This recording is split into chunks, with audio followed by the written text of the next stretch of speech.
Welcome to the Cool Things Entrepreneurs Do podcast with your host, Tom Singer. In each episode, we explore the interesting lives of business leaders, entrepreneurs, solopreneurs, and others who have a healthy dose of the entrepreneurial spirit. It is time to explore something cool. Now, here is your host, Tom Singer. Hello, my friends, and welcome back to your seat at the Cool Kids table. This is episode number 300 of Cool Things Entrepreneurs Do. I am so excited that we have hit this milestone. I don't know about you, but I like it in my business when I can reach milestones that a lot of people quit before they get to. They say that most podcasts die somewhere around 10 episodes, I think I heard the other day. They have what's called pod fade. People start off doing a show and life steps in and they get busy and then they do an occasional show and then it's once in a while and less than once a month. And I made the commitment when I started this a little over 3 years ago that I was going to do my best to release this show twice a week. Now, I've missed a few times, but we have made it to the golden 300th episode. Now, I spent a lot of time thinking, what do I want to do? How do I want to serve my friends who listen to this show with episode number 300? And I thought, you know what? I'm a Texan. And in Texas, you dance with the one who brung you. So I decided to go all the way back into the archives to episode number 1, and of course not replay episode number 1 because the world has changed. My guest has changed. The show has changed a lot in the last 3 years. But I decided I would go back to my original guest and bring him back and find out about the changes of what he's gone through. And I think you're going to be really excited because my friend Bryan Menell, he and I met when we were in 7th grade in Los Angeles. And now, many, many years later, we both live in Austin, Texas. We live about a mile apart. Our kids have gone to the same schools. My older daughter has babysat for his children. And we're still friends, even a billion years later, what seems like multiple lifetimes down the road. And Bryan is a serial entrepreneur. He has founded many, many companies. He's done a lot of things. And this episode is full of just value that Bryan brings to people who want to be entrepreneurs. If you have this desire, maybe you already are an entrepreneur or a solopreneur, or you're a business leader, or you feel that your ladder's against the wrong wall and you're looking for ways to reinvent yourself, this is going to be an episode you're going to want to pay close attention to. So I'm really, really excited about episode number 300. I hope you are, and I hope that you will reach out to me and to Bryan and let us know what you think of this show. So I had pre-recorded this, so I'm doing a little intro right now. So get ready for episode number 300 of Cool Things Entrepreneurs Do. Welcome back to the show, Bryan Menell. Thank you for having me again. Hey, so 3 years ago, I can't believe that there's been now 300 episodes. And as I was thinking about what do I want to do for episode number 300, everybody had suggestions. They were like, go out and get a celebrity, do all these things. But as a Texan, I believe you dance with the one who brung you. And my first episode, Bryan, you were my first guest. So happy to have had the privilege of being number 1. That's right. Well, the other problem with that was I didn't have the audio set up right. I didn't know what I was doing. I'm sure that I was very cardboard as an interviewer. And so I wanted to give you the chance to come back on the show now that the show has gotten really good, because after 300 episodes, I've sort of learned some things. So 3 years ago, you were the CEO of a local company. You've sold that company. What's happened in your life? What's the journey been like the last 3 years? Well, after we sold the company, I spent a year working for the folks that acquired us to help them integrate the technology into what they were doing and get all the value out of it that they had hoped to get. And that was a fun experience. I got to work at home because they were based in Boston. So my dog was like my companion, just sat by my feet every day while I worked. That was kind of fun. And then I helped a company I still work with that helps other entrepreneurs do their investor relations. And I've just been trying to help a few companies here in Austin, some technology companies, get off the ground, get going, get started, and help some other entrepreneurs be successful in their businesses. So, of course, Mahana, the company you were with when we did the interview 3 years ago, wasn't your first venture. If I'm doing my math right, you've been a serial entrepreneur for 26 years. just one word away from serial killer. So you were working back 26 years ago with Andersen Consulting, and one day you decided, I don't want to work here anymore. So what was sort of your journey to leave the corporate world and start this series of companies that you've started and worked for over the years? Well, like when I left Andersen, it was really, you look at the world and your situation and you think, if I was doing a company like this, doing consulting, I could do it differently and better. And here's how I would do it. So you just kind of got to go do it, right? So it was a chance to build things the way I wanted to do it for a change. And that was great because client server, like 3-tier client server computing was the rage back then. And so started this company that rode that wave and sold it.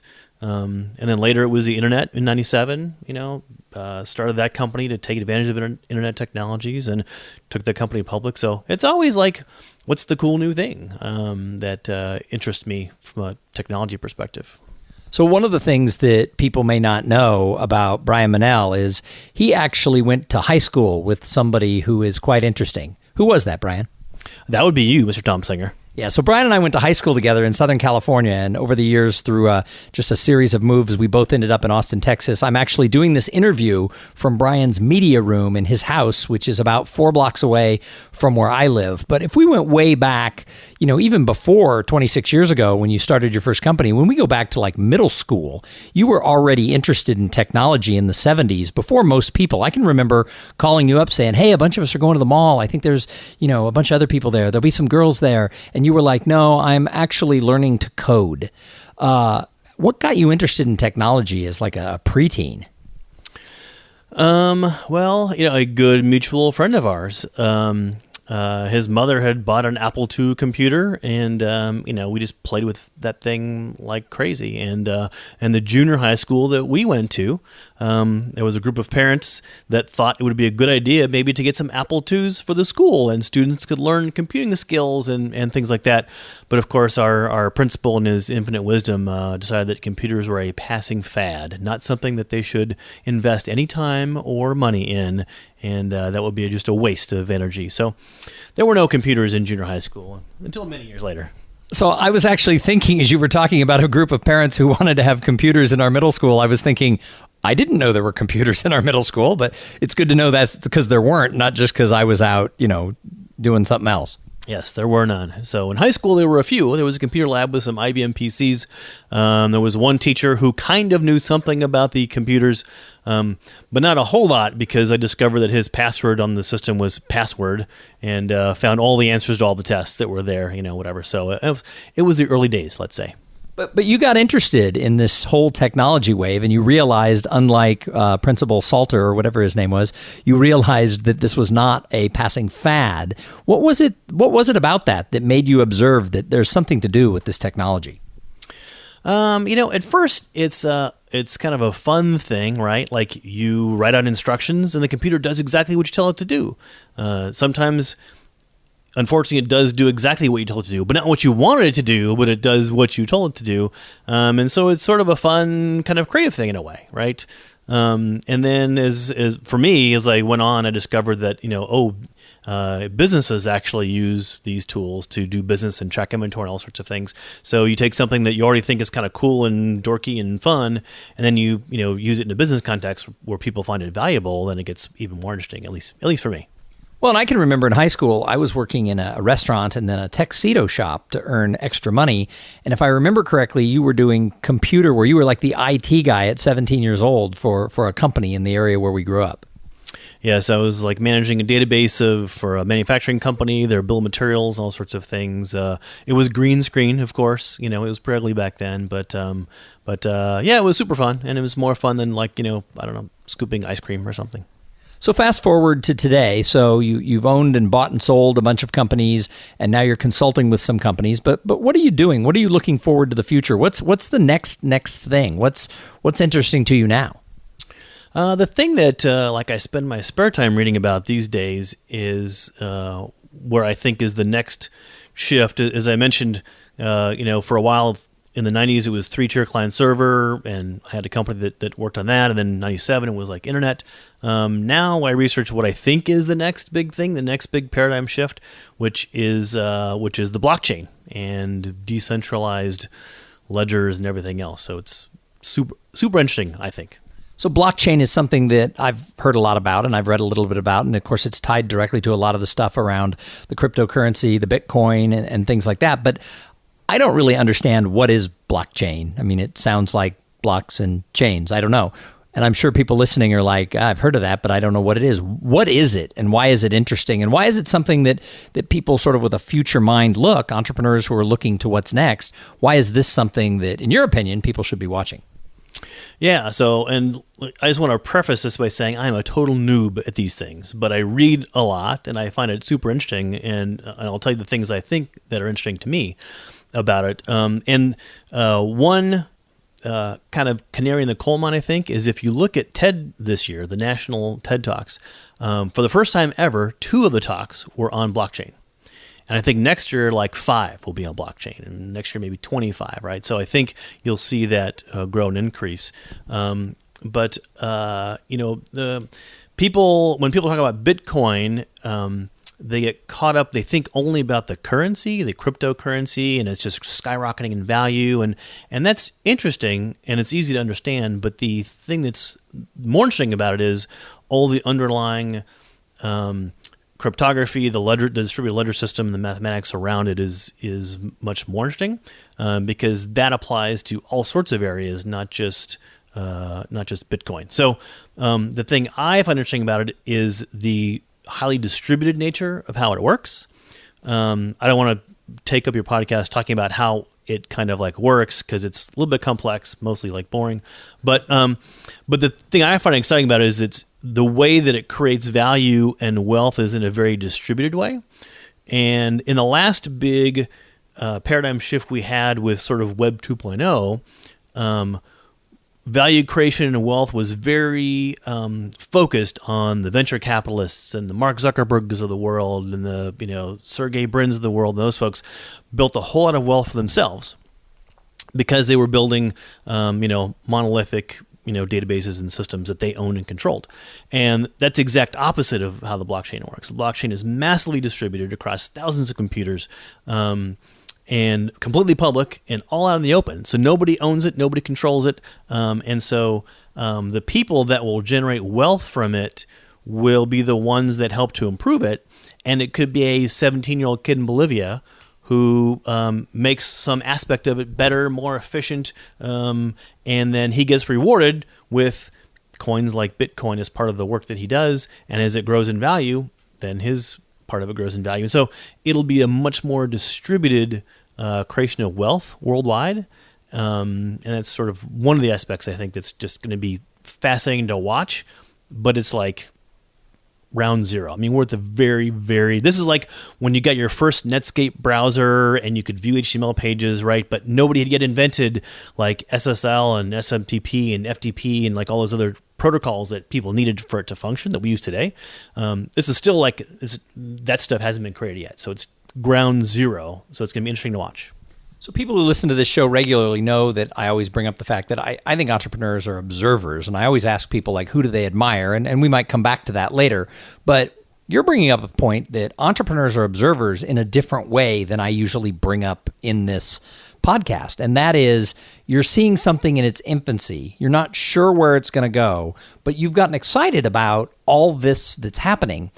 How can people sort of start paying attention to trends, whether it's the blockchain or it's other trends? How can the regular person out there who maybe hasn't been doing this since they were 13 years old, because I've always, I've hung out with you my whole life, I've always been amazed at the way your mind works. You always think at least one step ahead. And I know some people are 2 and 3 steps ahead of sort of where everything is. Is that something that people can learn? Can we learn to pay attention to what trends are out there and then start thinking, how do we monetize that? How do we get in on this trend? I think one way to think about it is with anything that you read or see that's out there is to think about like what's the bigger story here? What's the bigger trend? What's the bigger issue, right? So as I mentioned with Bitcoin, that's very popular, well, what's the bigger thing? Well, it's the underlying technology behind it is the thing that's really interesting, right? So I think you just sort of have to always think about, like, what's the larger story here besides, like, this is sort of one thing. What does it really mean taken into a larger context? What does it really mean? What's going to look like down the road 3 to 5 years from now? So I think sometimes you have to go beyond the surface and kind of dig into the underlying, what's interesting about this, I think helps to figure that out. So for somebody who's not going to be an entrepreneur in cryptocurrency or things along that line, how does something like this new technology, how does it impact the regular, Joe who might just have a consulting business or might have a dry cleaner? I think even just sort of understanding and being aware of things, right? Understand the trends before they happen. And then as as we talked about before, knowing the underlying things, like what's really important about this, then you can figure out how to orient yourself towards what you do and your expertise, right? If you own a dry cleaning business, what's this going to mean to my business, like down the road, right? And how? So I think pulling back that first layer to get underneath it then gives you the power to then figure out what it means to me and what my interests are and what I do, no matter what industry you're in.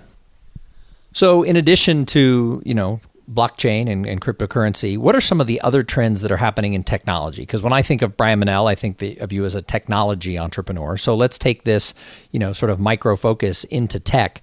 Is there still opportunity for people who want to be entrepreneurs in the tech space, even though there might be some shifting?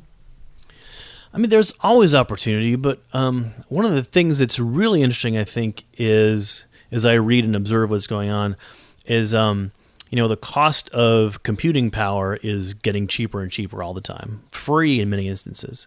The cost of storage is getting cheaper and cheaper, free in many instances. The tools people use to write technology things and web things is free. Java is free, JavaScript free, all these tools free, right?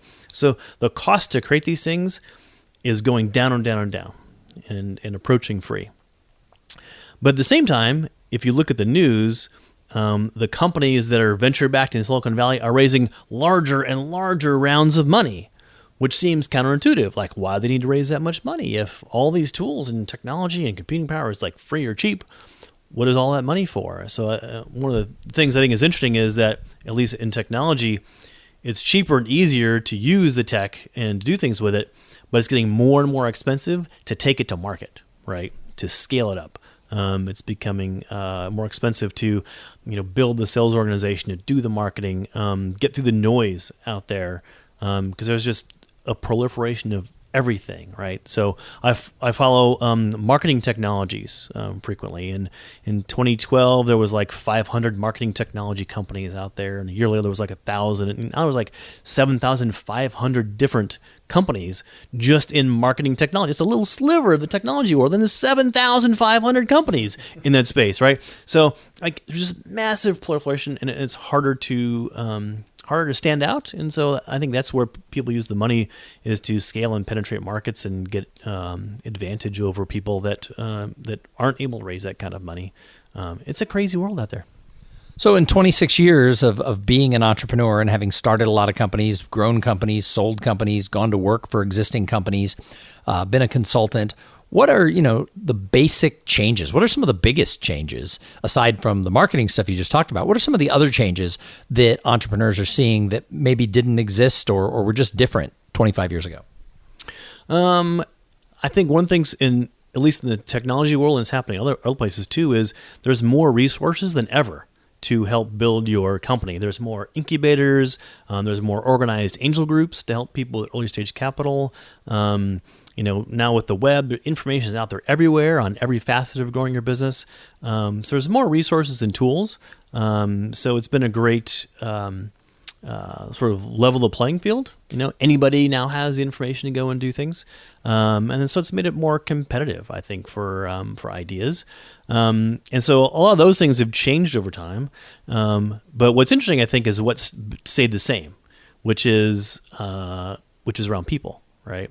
So the people issues, finding talent and great people and working with them is still the same as it always was.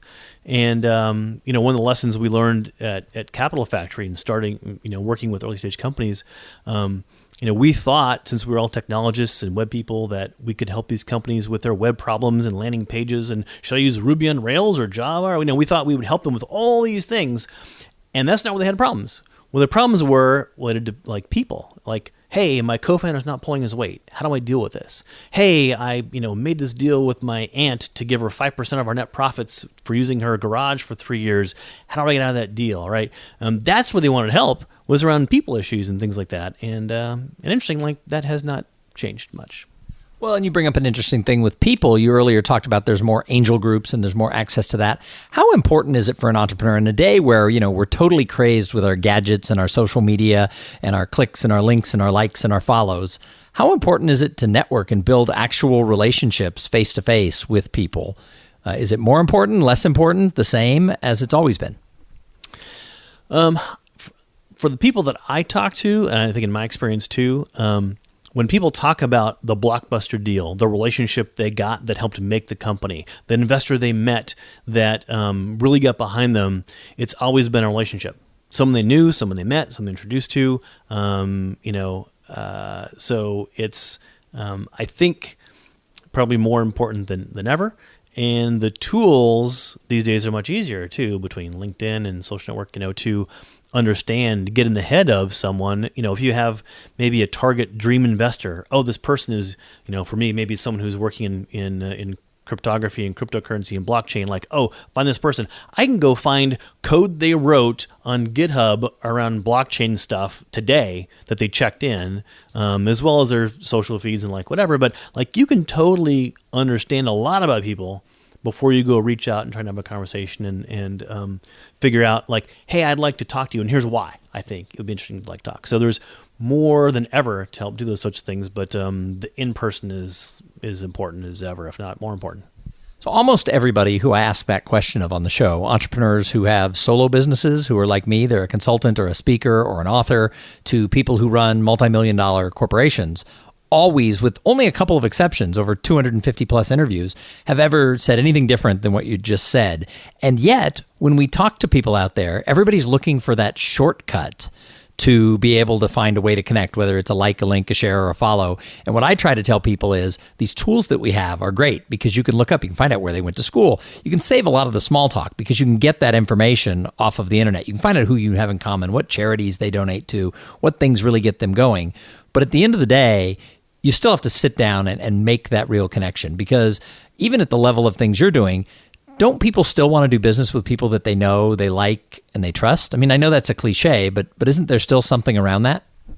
Absolutely. I mean, who else would you rather sort of work? I mean, you rely on them as your people in your network, right? So part of your own personal reputation is on the line in terms of people that you know and work with that are in your circle. So I think it's true is more now than ever.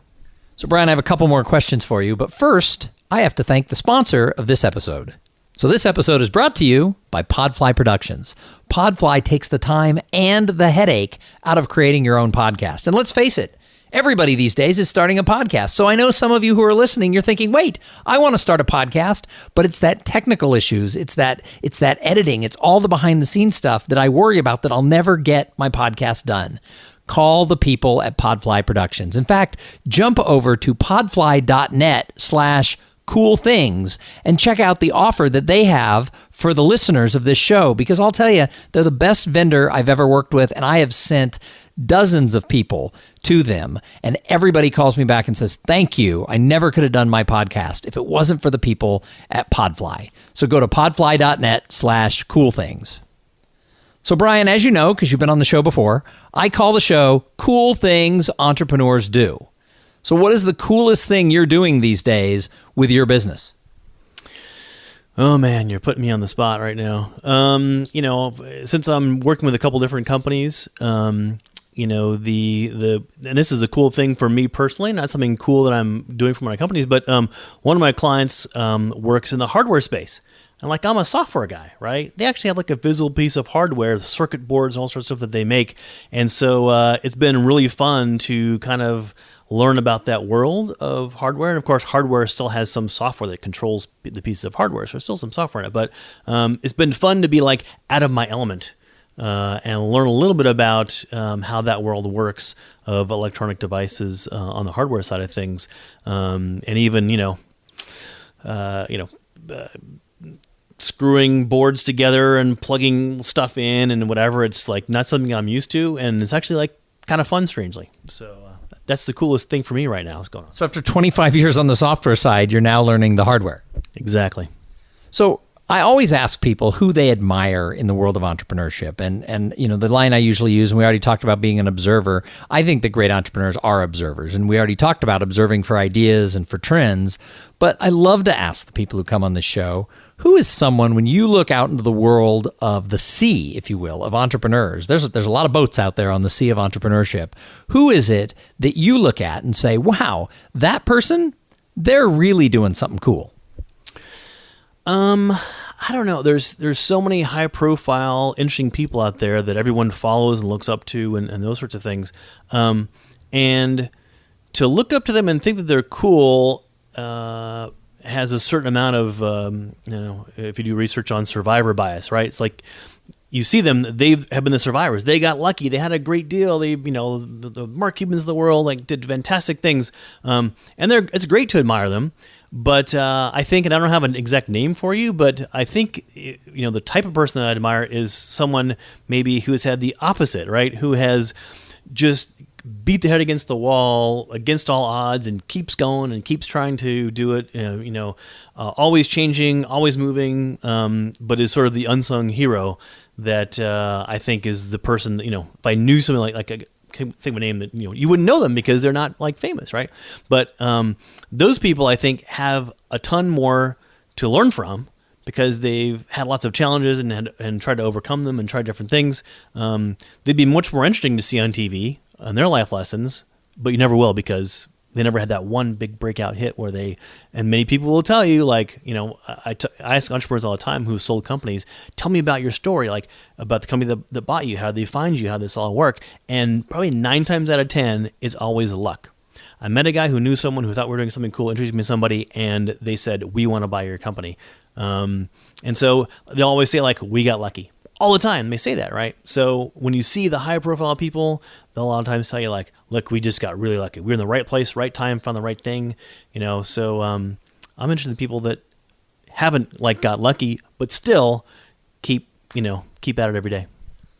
So what I'm taking from what you just said is that one of the things you admire in entrepreneurship is tenacity. The people who just, they grab a hold and they keep going and they finish one deal and they go to another deal. And they're not necessarily chasing the fame. I mean, hopefully they're making, a good living so that they can support themselves, but they're not chasing the fame. They're chasing sort of the love of creation and running and growing. Was that letter T in our book, Tom? Yes, actually, Bryan and I wrote a book together, and you should go right now over to Amazon and check it out. It's called The ABCs of Entrepreneurs. And I don't know if T was tenacity or not. I don't have a copy sitting here. I know that in one of my ABCs book, T is tenacity, but I do repeat letters sometimes. So, but go check out The ABCs of Entrepreneurs. You can just Google Bryan Menell on Amazon. I believe that's your only book. It is. So if you Google Bryan Menell on Amazon, you're going to find The ABCs of Entrepreneurs. I highly recommend it, even though I co-wrote it. So, talking about sort of that tenacity of entrepreneurs and going out and really just sort of plodding along and getting things done and then continuously having successes, that's really the way I would describe you. I mean, you took a company public, but you've started other companies that you've sold. You've started a couple companies where you've looked at the market and said, yeah, that's not it. And you've closed them down, which I think is a really admirable trait because a lot of people will just, beat the horse until it's beyond dead. What is it about entrepreneurs who can actually pivot and walk? And P is for pivot in our book. That I do know. What is it about entrepreneurs that can pivot and go on to the next project? What is that little secret sauce? I think it's. I was reading this I met this author during South by Southwest who wrote this book, and it was she interviewed very successful people who had scaled massive businesses before and figured out what is it that's common about all these people. And one of those things, to your point, was what she called an OODA loop, which I think that it's OODA, which I believe stands for observe, orient, decide, and then act, right? So you're constantly, observing what's going on, right? What's happening around you, orienting yourself and your worldview to what you're seeing and observing, making a decision about what you're going to do different based on what you saw, and then, acting on that. And then it starts again, right? Start over back at the O. Absolutely. So I think it's people who, and it's great now to maybe have like a name for it, right? To be able have a label and call it the OODA loop, right? So, she'd found in her research that people who had highly skilled, one of these like 7 key traits was having a very rapid OODA loop and a belief in that as a process. I'm going to have to go check that out because that kind of relates into some stuff that I'm working on. And my new program that I'm speaking about is called The Paradox of Potential. And I've interviewed a couple hundred people now. And what I've found is that, especially like with entrepreneurs, but I've been interviewing people in all sectors, but entrepreneurs are like this too. When they start a business or when you hire an employee, we think, wow, Becky has so much potential. And then you go look at the results a year or two later, and oftentimes there's a gap between potential and results. And so the questions I've been asking people is why, with themselves or with their employees, why is there a gap? Why is there this paradox around potential? Shouldn't potential mean if we have potential, we should be able to act on it? And I like the idea of that sort of, observation, observation, orient, decide, and act. I like that because that's sort of one of the extra paths that can kind of go across that gap, because that's something a lot of people struggle with. And you've seen a lot of entrepreneurs in your lifetime and through your work with Capital Factory and other consulting that you've done, you've seen people who you think, wow, they've got potential, and then they just fall off the face of the earth and crater. So why do you think there's a gap between potential and results? Everybody has potential, right? How do you realize it, right? So it's all those key traits that are sometimes uncomfortable, right? It's tenacity. It's sometimes willingness to sacrifice short-term gain for long-term gain, right? So it's just all those sort of key traits that are just sort of difficult to measure, difficult to have. It's tricky. This is why I do technology, Tom, not HR. So what advice do you have for someone who has listened for the last half hour and they think, I'm inspired. I totally want to be an observer. I want to find trends. I want to get involved. I want to start something of my own. What advice do you have for the listener of this show who is like, yeah, I want to be that entrepreneur? I'd say probably a key thing is be willing to change your core beliefs. So you might start out thinking, hey, this would be a great service or product for this market, and I'm going to go create this and get people to do it.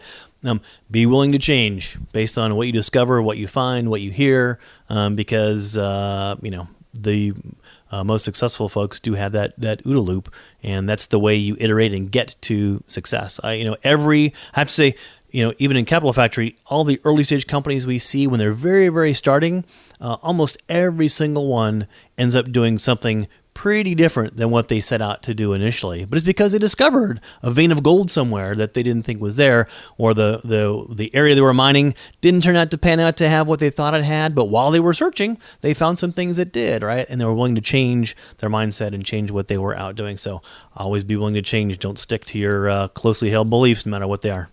That's awesome. So, Bryan, thank you so much for joining us for episode 300 and for being a guest here and coming back onto Cool Things Entrepreneurs Do. If people want to find you, how do they do that?